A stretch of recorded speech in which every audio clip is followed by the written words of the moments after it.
تو پھر وہ سارے کام انہوں نے سہے، پردیس بھی کاٹا، بچوں کی بھوک بھی دیکھی۔ چار چیزیں امام حسین نے ہمیں سکھائی ہیں کربلا میں، ویسے تو بڑا کچھ سکھایا ہے آج کی بزم کے لیے۔ سب سے پہلے امام حسین نے ہمیں سکھایا ہے کہ جو چیز جیتا کرتی ہے وہ صبر ہے۔ جس چیز میں اللہ کی مدد شامل ہوتی ہے وہ صبر ہے۔ صبر ایک بہت بڑی تدبیر کا نام ہے، صبر بہت بڑی طاقت ہے۔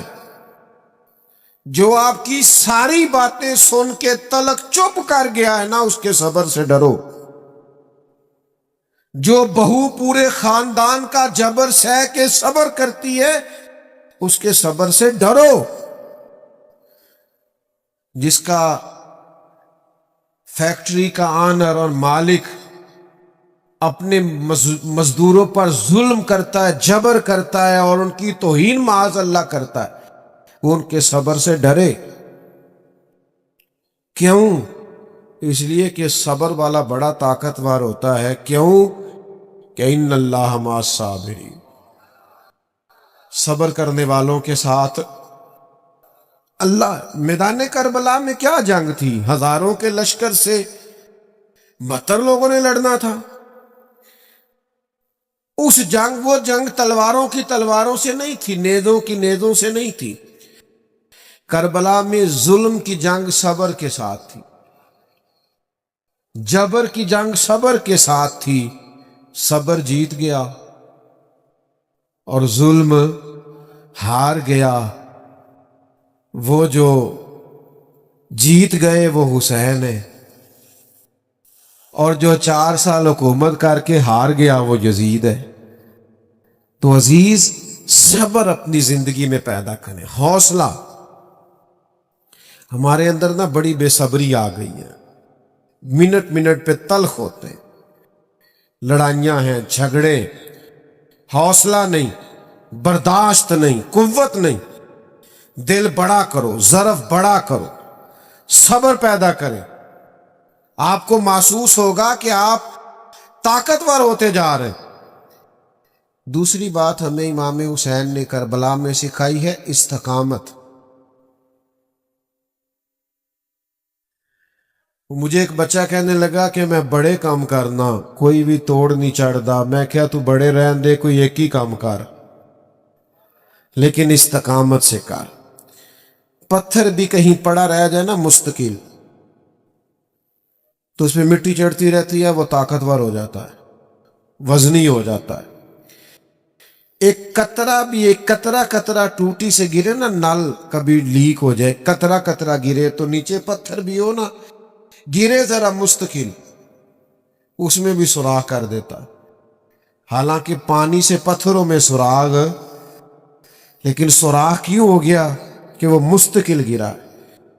آپ کوئی کام مستقل کریں گے تو فتح یاب ہو جائیں گے، لیکن ہم کیا کرتے ہیں؟ صبح ارادہ اور ہے اور دوپہر کو پروگرام اور ہے اور شام کو بالکل ہی اور ہے، تو پھر کوئی کام نہیں ہوتا۔ مستقل آپ کام کریں، مستقل بنیادوں پہ۔ چیزیں آئیں گی آپ کو کمزور کریں گی، کبھی اولاد، کبھی مال، کبھی وطن، لیکن امام حسین سے سیکھو نا۔ امام علی مقام ایک جگہ بھی کمزور نہیں پڑے۔ سیدنا امام حسین رضی اللہ تعالیٰ عنہ اتنے طاقتور رہے کہ انہیں اپنے پیاروں کی میتیں بھی اٹھا کے لانی پڑی، تو پھر بھی وہ استقامت کے ساتھ کھڑے رہے۔ کہیں کھڑے تو ہوں، ضروری نہیں ہے حالات ہمیشہ آپ کے مطابق ہی ہوں، حالات اوپر نیچے ہوتے رہتے۔ وہ ایک بزرگ تھے تو ان پر کسی نے کوئی الزام لگا دیا، الزام جھوٹا تھا، تو پیار کرنے والوں نے پتھر مارنے شروع کر دی۔ تو ایک آدمی گزرا تو پھول پھینک گیا، تو شیخ نے پھول اٹھا کے واپس کر دیا، کہنے لگے آج کل پھولوں کے دن نہیں، پتھروں کے ہیں، بڑی جلدی پھولوں کے بھی آنے والے ہیں، پھر پھول لیں گے تم سے انشاءاللہ۔ ابھی ہمیں یہ دن بھی تھوڑے سے اسی طرح مسکرا کے گزارنے دو، دن جو ہمارے چل رہے ہیں، تو میرے بھائی یاد رکھیے گا اور سمجھیے گا، استقامت سے وقت گزارے، دن تو اوپر نیچے ہوتے رہتے ہیں۔ تیسری بات، اپنی اولاد کی تربیت سخت بنیادوں پر کریں۔ بچوں کی ساری خواہشات پوری کرنا بعض اوقات ان کے ساتھ زیادتی ہوتی ہے۔ جی میں جو انہوں نے کہا ہے میں نے لا کے دی ہے، آپ نے غلط کیا بھیا، آپ کو کچھ چیزیں نہیں بھی دینی چاہیے تھی، تاکہ زندگی میں اگر انہیں کبھی کوئی چیز نہ ملے تو ان کے دل نہ ٹوٹے، ان کو صبر کرنا بھی آئے، حوصلہ بھی کرنا ہے، کبھی کبھی آپ کو انکار بھی ہونا چاہیے۔ یعنی وہ کچھ لوگ ایسے ہوتے ہیں جن کا پتہ ہوتا ہے ان کو انکار بھی کر دیا نہ، جا تیرے حال نہیں ہونا تے وہ اپنے انہیں مڑ بھی جانا کدھرے نہیں، تو نہیں جاتا بندہ، کئی دفعہ نہیں بلاتا، نہیں جاتا، نہیں زیادہ ملاقات کرتا، پتہ بندہ اپنا ہے۔ تو کچھ ایسے تعلقات ہوتے ہیں جو کسی قیمت پہ ٹوٹتے نہیں، تو کچھ ایسا کرے کہ اولادوں کی سخت بنیادوں پر تربیت کرے۔ دیکھیں نا، حضور سید عالم صلی اللہ علیہ وسلم نے تربیت کی ہے اپنی اولاد کی، تو کن بنیادوں پہ سرور کائنات نے تربیت کی؟ حضور سید عالم علیہ السلام نے اس بنیاد پر تربیت کی کہ اللہ سے دعا مانگی، اے اللہ ایک وقت روٹی دینا اور ایک وقت فاقہ دینا، فاقے رہے، ہفتہ ہفتہ فاقے رہے سیدہ پاک کے گھر میں۔ کائنات کے سب سے عظیم شہزادے تو یہ تھے نا، تو یہ فاقے سے رہنا اور مشقت سے رہنا، حضرت علی رضی اللہ تعالیٰ عنہ خود اپنے بچوں کی تربیت کرتے تھے۔ ہمارے گلی میں لڑائی ہو جائے نا اور کسی پر ظلم بھی ہو رہا تو ہم اپنے بچے سے کہتے ہیں بیٹا تو نہیں باہر جانا، ساڑی نہیں لڑائی۔ لیکن جب بلوانیوں نے امام حضرت عثمان غنی رضی اللہ تعالیٰ عنہ پہ حملہ کیا تو مولا علی خود تلواریں دے کے دونوں شہزادوں کو دروازے پہ کھڑے کر کے آئے تھے، بیٹا تمہارے خالو کا گھر ہے، کوئی شریر اندر نہیں جانا چاہیے۔ اپنے بچوں کو تیار کیا مشقت کے لیے، محنت کے لیے، جدوجہد کے لیے۔ اپنے بچوں کو بہت زیادہ دولت جمع کر کے دینے سے بہتر ہے انہیں محنت کا عادی بناؤ۔ بہت پیسے دے کے چلے جاؤ، یہ محنت کے عادی نہیں ہوں گے، یہ تو مہینوں میں کھا جائیں گے۔ اصل کام تو یہ ہے کہ یہ علم والے ہوں، ہنر والے ہوں، سمجھ والے ہوں۔ یہ امام علی مقام نے کردار ادا کیا۔ مجھے ایک دفعہ ایک دوست نے پوچھا کہ علماء کہتے ہیں کہ 3 دن پانی نہیں ملا اور کھانا نہیں ملا تو پھر بھی وہ بڑی بہادری سے لڑے، تو ہم روزہ رکھتے ہیں، عصر کے وقت اٹھا نہیں جاتا، وجود ساتھ نہیں دیتا، تو انسانی وجود میں اتنی طاقت نہیں ہوتی کہ 3 دن کھائے پیے بغیر وہ گزارا کرے، تو کیسے ہو گیا؟ تو میں نے کہا آپ کی بات فلسفے کے لحاظ سے درست ہے، لیکن اگر کسی کی ماں نے 7-8 سال کی عمر میں سکھا دیا ہو 3 دن بھوکے پیاسے رہنا، تو پھر کیا خیال ہے؟ اگر کسی کی ماں نے یہ سبق دے دیا، امام راضی کو پڑھیے نا، 3 دن روزے رکھے سیدہ فاطمہ نے، مولا علی نے، امام حسن اور حسین نے، لیکن جب بھی افطاری کا وقت آیا دروازے پہ کوئی مانگنے والا آیا سارا اسے دے دیا۔ 3 دن مسلسل روزہ ہے اور افطار کے لیے کوئی خاص بندوبست نہیں ہے، تو جن کو 7.5-8 سال کی عمر میں عادت تھی نا میرے بھائی 3 دن بھوکا پیاسا رہنے کی، انہیں پھر کربلا میں بھوکا پیاسا رہنا پڑا۔ انہوں نے عرض کی کہ یا رسول اللہ صلی اللہ علیہ وسلم، آپ نے ہم پر بڑے احسانات فرمائے ہیں، آپ نے بڑی تبلیغ فرمائی ہے، آپ نے بڑی کرم نوازیاں کی ہیں، آپ کی وجہ سے ہمیں ہدایت کا نور ملا ہے، ہم اس کا کچھ بدل تو نہیں دے سکتے، لیکن یہ کچھ نظر ہر مہینے ہم آپ کی بارگاہ میں پیش کریں گے اگر آپ قبول فرمائیں۔ ابھی صحابہ حضور کے غلام یہ کہہ ہی رہے تھے کہ اللہ تعالیٰ نے قرآن مجید نازل فرما دیا۔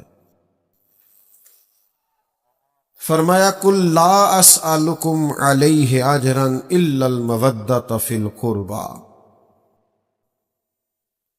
اے محبوب علیہ السلام آپ اپنے غلاموں سے فرما دیں کہ میں تبلیغ دین پر تم سے کوئی اجر نہیں مانگتا، الا المودۃ فی القربى، بس میرے قریبیوں سے محبت کرتے رہنا، ازواج مطہرات سے، میری شہزادیوں سے، حسنین کریمین سے، مولا علی سے، میرے قریبیوں سے پیار کرنا۔ نوجوانوں، آج چونکہ دین کے معاملات میں بحثیں بہت ہوتی ہیں، تو بعض جو بڑے نکھرے اور واضح موضوعات تھے ان کو بھی لوگوں نے الجھا دیا۔ یہ بڑا سیدھا سادہ سا موضوع ہے، اس میں الجھنا نہیں ہے۔ ہم نے حضور کے جمیع صحابہ سے محبت کرنی ہے اور حضور کی اولاد کے بچے بچے سے پیار کرنا ہے۔ آج تو لوگ بڑے دعوے دار بنتے ہیں نا، اور اپنے تئیں بڑے محب اہل بیت بنتے ہیں، لیکن جو انداز محبت اہل بیت کا فاضل بریلوی رحمت اللہ علیہ نے اختیار کیا وہ کہیں اور نہیں ملتا۔ اعلیٰ حضرت فرماتے ہیں تیری نسل پاک میں ہے بچہ بچہ نور کا، یعنی ایک ایک بچہ، اور نسل نہیں، نسل پاک، تیری نسل پاک میں ہے بچہ بچہ نور کا، تو ہے عین نور، تیرا سب گھرانہ ہی نور کا۔ تو ان لوگوں کا اپنے دل کے اندر احترام پیدا کریں، پیار پیدا کریں، ان کے لیے جذبات عقیدت کے رکھیں۔ ہمارے دلوں میں ہماری اولاد کا پیار ہوتا ہے اور بڑی اچھی بات ہے، بزرگوں کا، والدین کا پیار ہوتا ہے، بڑی اعلیٰ بات۔ جائز طریقے سے کمائی ہوئی کمائی کا بھی پیار ہو تو اچھی بات ہے۔ آپ کے پاس کوئی ذمہ داری ہے، کوئی خیر کا کام ہے، آپ محبت کرتے ہیں، اچھی بات ہے، لیکن یہ ساری محبتیں دل میں موجود ہے، ٹٹولو تو صحیح، کیا حضور کی اولاد کی محبت بھی موجود ہے؟ اس پر غور کریں۔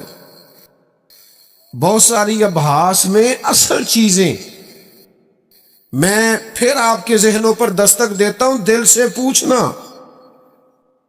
کیا امام حسن کے نام پر وجود میں کوئی کپکپاہٹ طاری ہوتی ہے؟ کیا امام حسین کا نام پاک آئے تو خون میں کچھ گردش محسوس ہوتی ہے؟ کیا مولا علی سیدہ پاک کے مقدس ناموں سے ہمارے اوپر وجدانی کیفیت آتی ہے؟ یہ پیار کریں حضور کی اولاد سے، بحث نہ کریں، اور ایسے لوگوں سے بھی بچیں جو ہمیں بلا وجہ کا الجھاتے ہیں۔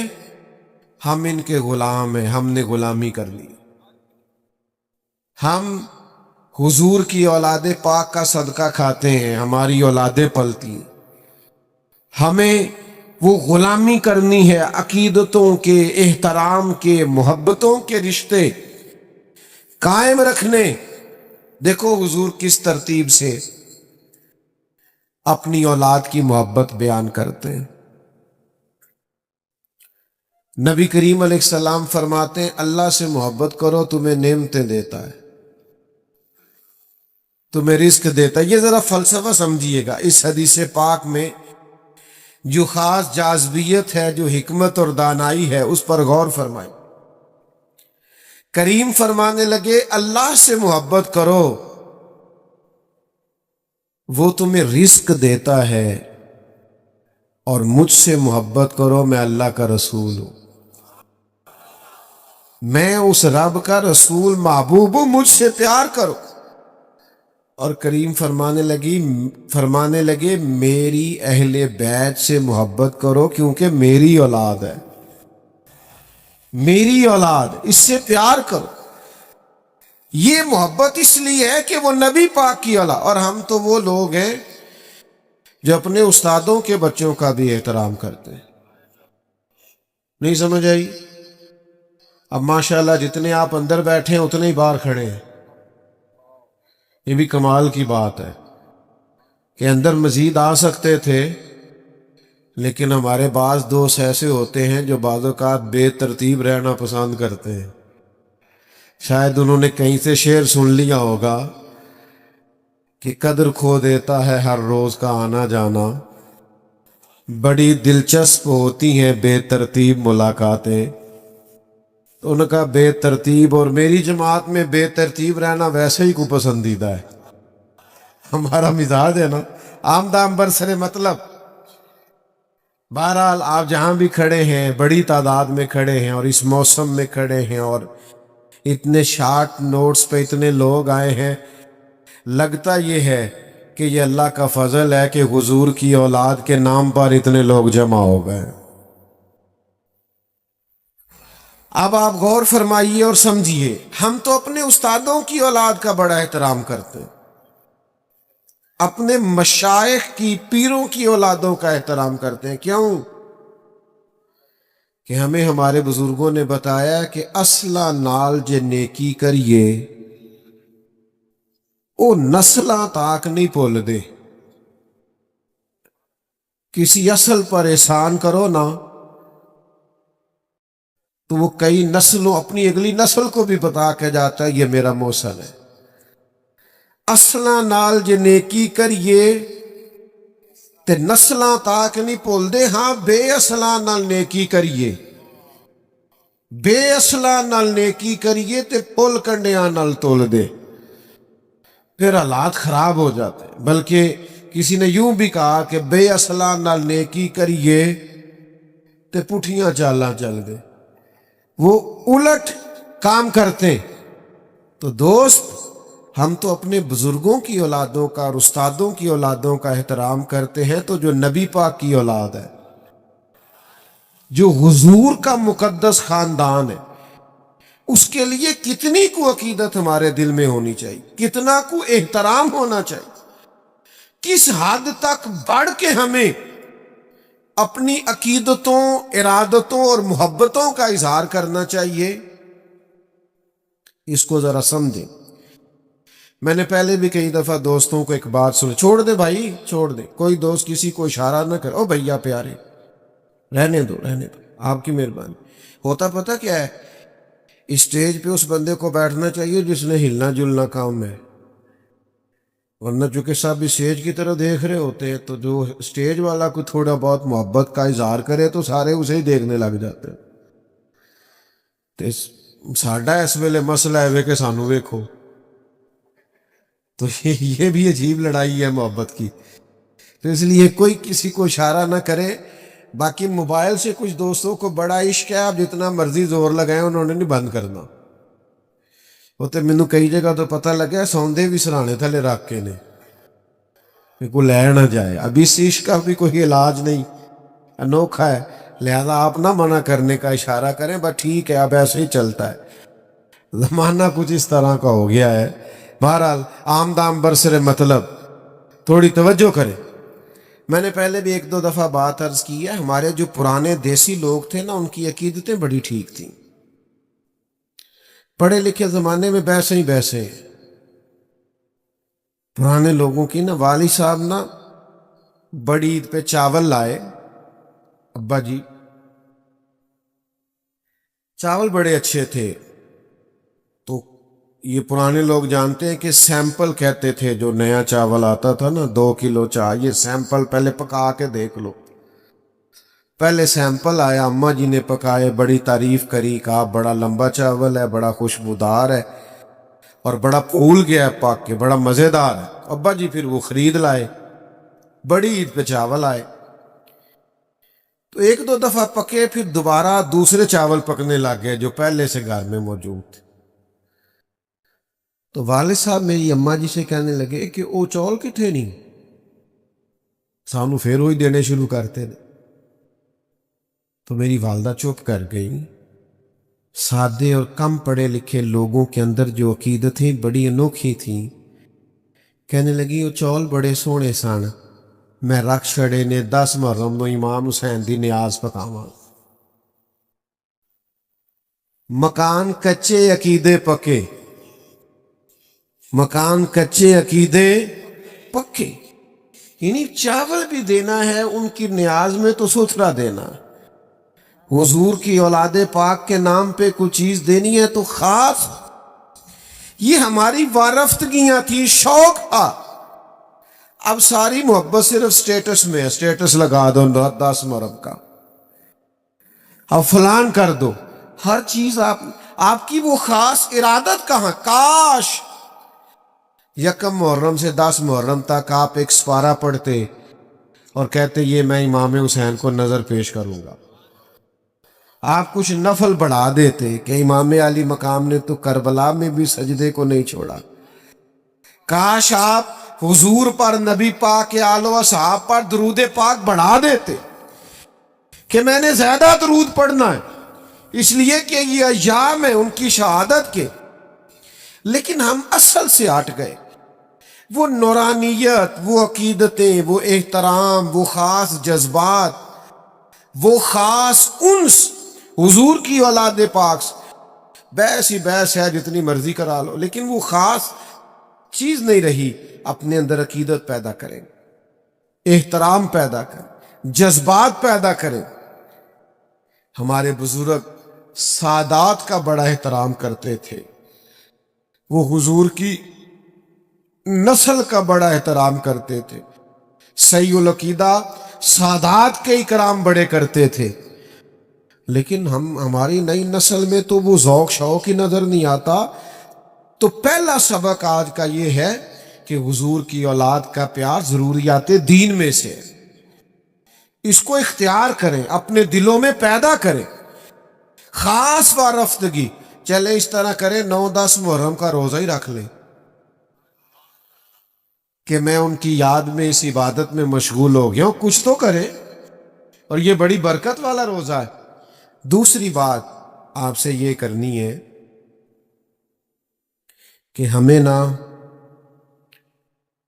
نبی پاک کی اولاد کا پیار سکھایا ہی صحابہ نے ہے۔ نہیں سمجھ آئی آپ کو بات کی؟ سکھایا ہی، جتنی ان کی فضیلت کی روایتیں ہیں روایت ہی صحابہ نے کی، بتائیں ہی صحابہ نے، یہ محبتیں آئیں ہی ادھر سے۔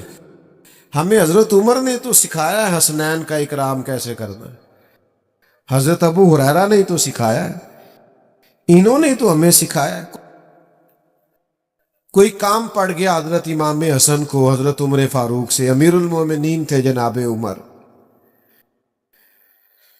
تو آپ تشریف لے گئے ملاقات کے لیے حضرت فاروق اعظم کی خدمت میں۔ جب پہنچے نا تو دروازے کے باہر آپ کے اپنے بیٹے حضرت عبداللہ ابن عمر بھی کھڑے تھے۔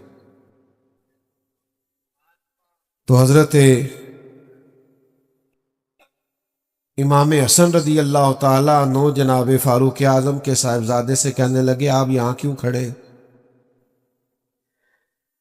تو فرمانے لگے کہ والد صاحب کے پاس نا کچھ مہمان آئے ہیں، تو کوئی میٹنگ چل رہی ہے، کچھ گورنر حضرات بیٹھے، تو مجھے انہوں نے کہا تم ذرا باہر کھڑے ہو، کوئی بات کر رہے ہیں وہ، تو میں آ گیا ہوں۔ تو امام حسن فرمانے لگے ٹھیک ہے، میں بھی ظہر کے وقت مسجد میں مل لوں گا، مجھے کوئی کام تھا۔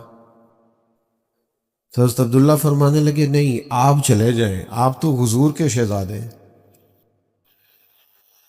انہوں نے کہا نہیں وہ مصروف ہیں، انہوں نے کہا بھی، لیکن امام حسن واپس تشریف لے گئے۔ جب جناب عمر فارغ ہوئے تو حضرت عبداللہ ابن عمر نے بتایا کہ امام حسن آئے تھے۔ تو حضرت فاروق اعظم فرمانے لگے روکا کیوں نہیں، مجھے بلایا کیوں؟ عرض کی حضور میں نے ان سے کہا تھا، عرض کیا تھا، پر وہ چلے گئے۔ حضرت فاروق اعظم نہ گھر گئے نہ مسجد گئے، سیدھے امام حسن کے گھر گئے، دروازے پہ دستک دی، سیدنا امام حسن تشریف لائے۔ شہزادے آپ آئے تھے تو ملے بغیر آ گئے، کہا آپ مصروف تھے، میں نے کہا مسجد میں مل لوں گا۔ تو جناب عمر جذباتی ہو گئے، کہا آپ کو ملنا چاہیے. حضور آپ کے شہزادے بھی باہر کھڑے تھے. فرمایا میرا اور آپ کے میرے بیٹے کا اور آپ کا کیا مقابلہ؟ کیا اس کی ماں کا نام فاطمہ ہے؟ کیا اس کی نانی کا نام ختیجہ ہے؟ کیا اس کے نانا کا نام محمد عربی ہے؟ ہمیں سکھایا ہی صحابہ نے. تم کہاں سے لے آئے ہو بات؟ ان کا اختلاف تھا. قربان جائیں. پھر حضرت عمر اور جذباتی ہوئے، سر سے امامہ اتار لیا.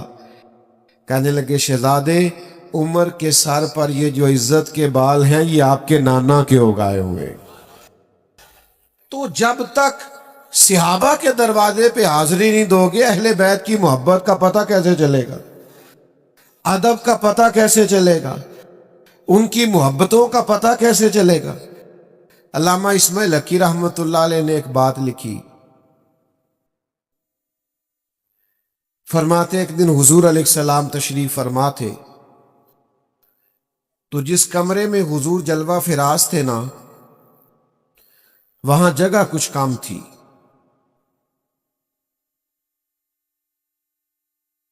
اور صحابہ بالکل حضور کے مقدس قدموں میں آ کے بیٹھے ہوئے تھے.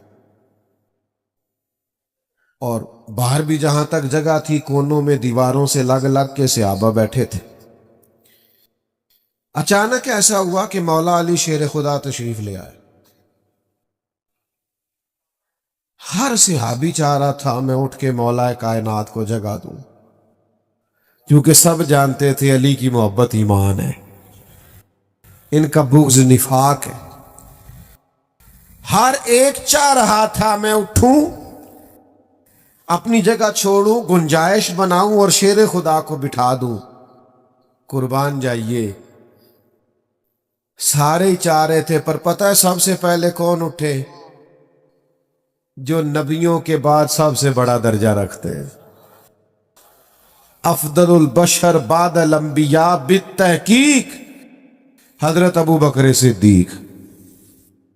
جناب صدیق اکبر سب سے پہلے اٹھے، اپنی جگہ خالی کی، مولا علی کا بازو تھاما، اپنی جگہ پہ بٹھایا.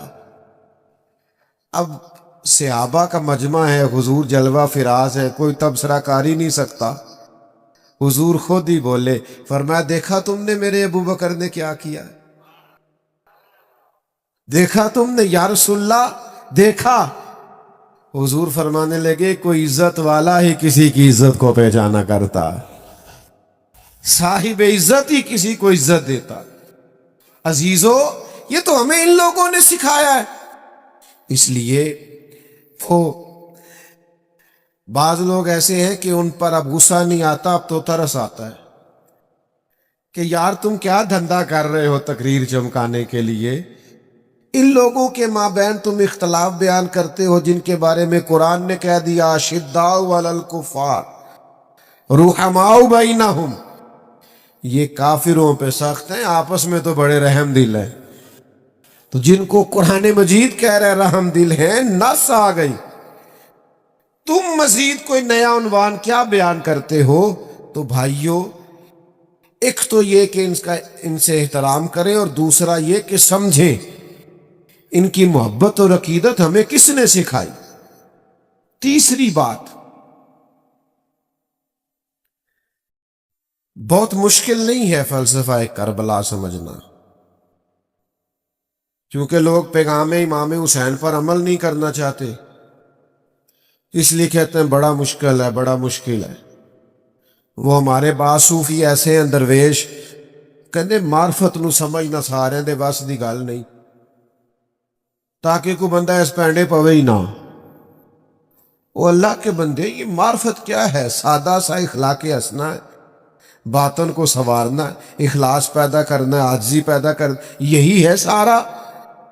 آپ کیا سکھانا چاہتے ہیں؟ مثلا صرف آپ بھگا رہے ہیں لوگوں کو، اور انوکھے انوکھے لوگ، یعنی بڑا تو مشکل درپیش ہی کوئی نہیں آئے، ان کو کوئی تکلیف. لیکن جن لوگوں کو عادت ہے کہ مجھے اگر 10 منٹ کے اندر اندر نہ ملا تو میں گھر کی فلانی چیز توڑ دوں گا، تو بھئی وہ لوگ پھر میدانوں میں کھڑے نہیں رہ سکتے، یہ حوصلے ہمت کرنی پڑتی۔ چوتھی بات جس پر میں اپنی گفتگو کو سمیٹ دوں گا، امام حسین نے ہمیں ایک سبق دیا ہے کہ جیت وقتی نہیں ہوتی، جیت دائمی ہوتی ہے۔ میدان میں رہنا شرط ہے، جیت کے آنا شرط۔ جوانوں دیکھ رہے ہو میری طرف؟ یہ جو لوگ 6 مہینے کسی دینی کام میں لگ جاتے ہیں، وہ کہتے ہیں انقلاب کیوں نہیں آیا؟ مجھے کچھ دوست کہتے ہیں آپ کو سالوں ہو گئے تقریریں کرتے، انقلاب کیوں نہیں آیا؟ میں کہتے تینوں نہیں نہ نظر آਉਂدا، مینوں تے آیا نظر آਉਂدا ہے۔ یہ دیکھو نا، یہ بے موسم پھل ہے، جوان ہی جوان آئے ہوئے ہیں ساتھ، یہ انقلاب نہیں۔